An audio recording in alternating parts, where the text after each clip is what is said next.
What's cracking YouTube? This is BBSP. Wanted to hit you with a couple more videos because I got a whole lot to say.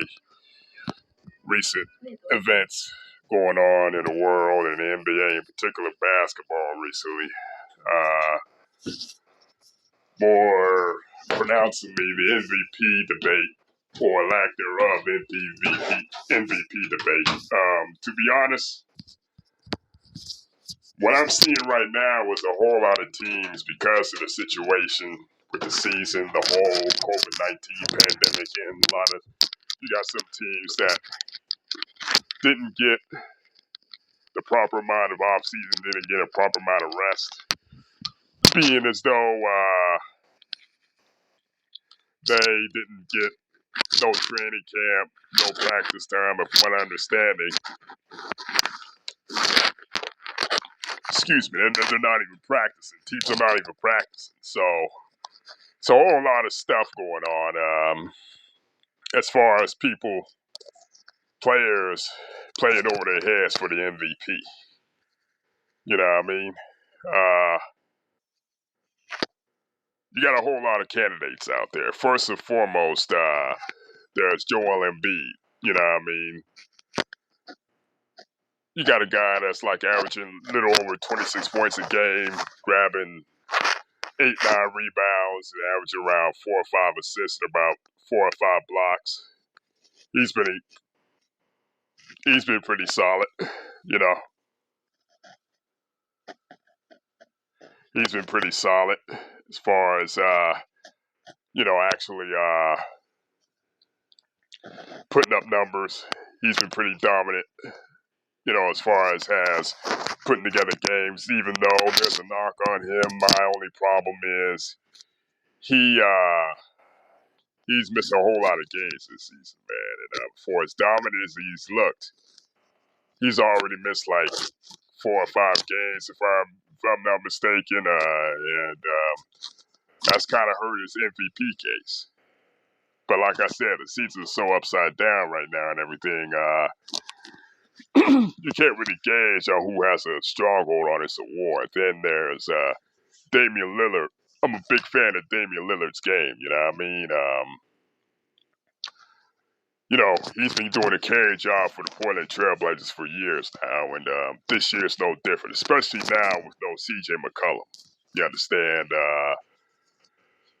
He's been putting up real dominant numbers and a whole lot of, you don't see a whole lot of Trailblazer games on TV. So he was really not out there because he's a small market, but he's been putting on a show. He's had a solid season so far. And he's been carrying a whole lot of weight, averaging a little over 25 points a game, round 6 assists, round 3 steals, and he's putting them in a great position. I think once CJ McCollum comes back, they're going to be a threat out west. If things stay the way they are, they can actually upset some people in the Western Conference playoffs. If they hold true and they get like say maybe Utah in the second round, they got a puncher's chance of winning that series. Definitely got a puncher's chance of winning that series. Especially being as though Utah really doesn't have Utah plays together as a team. But I feel like a team like Portland can really exploit, because their matchups and the way they match up with certain teams. The only explosive offensive threat they have on Utah is probably Donovan Mitchell, which segues to Donovan Mitchell himself. Utah quietly has had the best record in the NBA this season, and you can make the argument that they're not carried by a whole lot of people. You know what I mean? They don't have superstars, though Donovan Mitchell is close. Mitchell is close. But he's been very, very solid this season. one of the main culprits of Utah's surprising season so far. They're like 24-6, 25-6 maybe. I'm off, man. I know it's 24-6, 25-6, but yeah, Utah kind of reminds me of They remind me of the 2004 Pistons, though I think Donovan Mitchell can be the one that carried them. I think last year they had a 3-1 lead against Denver. They could have easily won that series, but a couple of bounces here or there. A couple of bounces here and there. They're probably in the Western Conference semifinals against the Clippers. I mean, yeah, and they possibly could have been the team that upset the Clippers last year. So, But like I said, Donovan Mitchell should get some consideration just because he has Utah right up there. And he's been the most, the one player for Utah that stands out. Then you have Joker, Nikola Jokic. He's followed up a solid season. He's averaging around 28 points per game, around 8 rebounds, 6 assists, and 2 blocks. I know some of these numbers are off. I'm just taking a wild guess. But if anybody got some information on these numbers without run off with these players,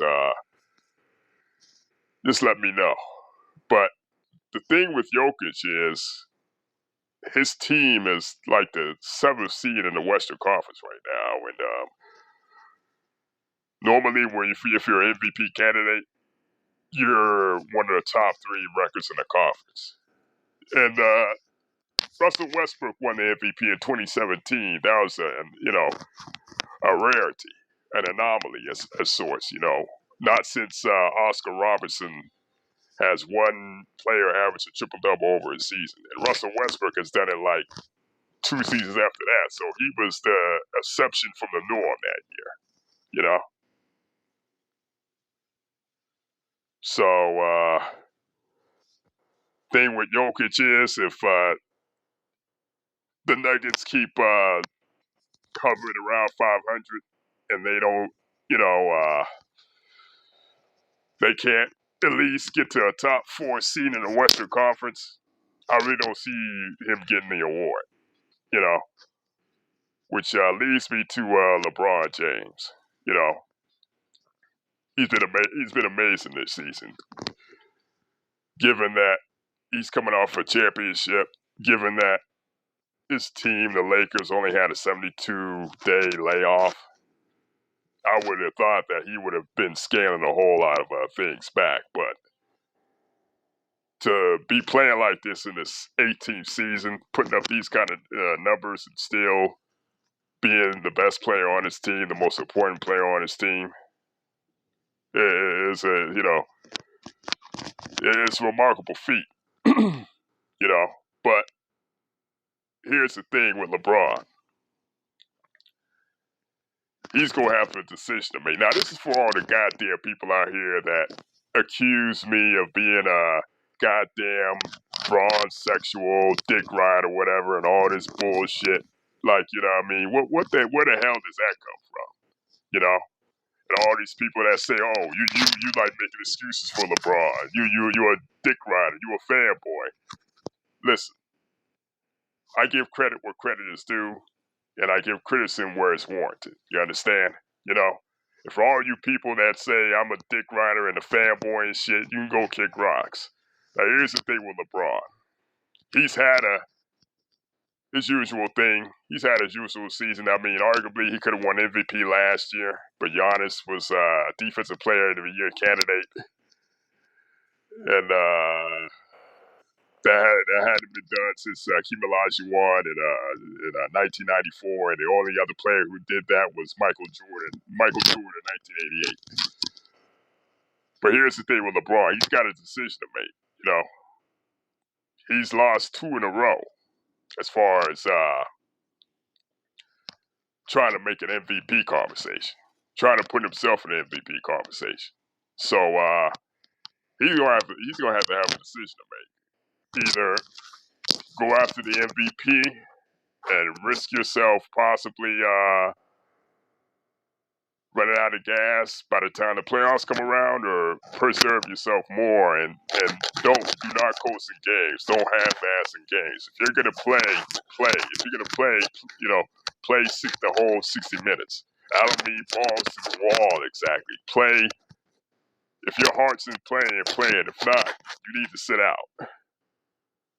You just need to sit out. You know what I mean? Because like I said before, even though he's doing amazing this season, you got to think the long term, big picture. You understand? I mean, and an MVP would be nice. MVP would be nice, but at this point, would it be worth it if down the stretch, you're not gonna have anything left in the tank for a playoff run? I mean, if you go sit out games and if you go play half-ass, you're gonna put out half-hearted, half-ass effort, then you should just sit out because you doing that, you coasting while you playing. I feel like I've always felt that you coast while you playing, you're more susceptible to injury than going, as opposed to playing and going all out playing. I just say go out there and play. You know, for me, like I said, who's the MVP for me right now? Yeah, I mean, it's hard to say, but if gun to a head, I'm not ruling LeBron out of it, though I think, given the circumstance and the situation, especially, with the situation he's in, I'd say forget the MVP and just manage yourself, preserve your body for the big, long the ways, because you don't want to be in a situation where you go for the MVP and by the time the playoffs roll around, you got nothing left in the tank. But gun to my head, out of all the people I named, I think I would slightly favor Embiid right now. Though, if LeBron decides he wants to go for the MVP, he probably can win it. But for now, I'll probably take Embiid. But let me know what y'all think.